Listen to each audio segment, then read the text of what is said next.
हिंगोली जिल्ह्यामध्ये केंद्रबिंदू असणारा एक भूकंपाचा धक्का आपल्या नांदेड शहरामध्ये आणि अनेक तालुक्यांमध्ये सुद्धा जाणवला.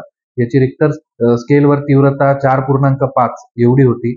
याचा अर्थ की हा अतिसौम्य या प्रकारामध्ये गणला जाणारा होता. रिक्टर स्केलमध्ये त्याची गणना होते.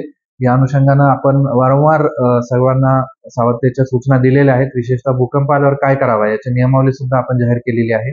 आणि या विषयानं अधिक अभ्यास करण्यासाठी आपल्या स्वामी रामानंद तीर्थ मराठवाडा विद्यापीठातील भूगर्भशास्त्र विभागाची टीम आणि त्याचबरोबर नॅशनल सेस्मॉलॉजी सेंटरची टीम यांना सुद्धा आपण पूर्ण माहिती कळवलेली आहे.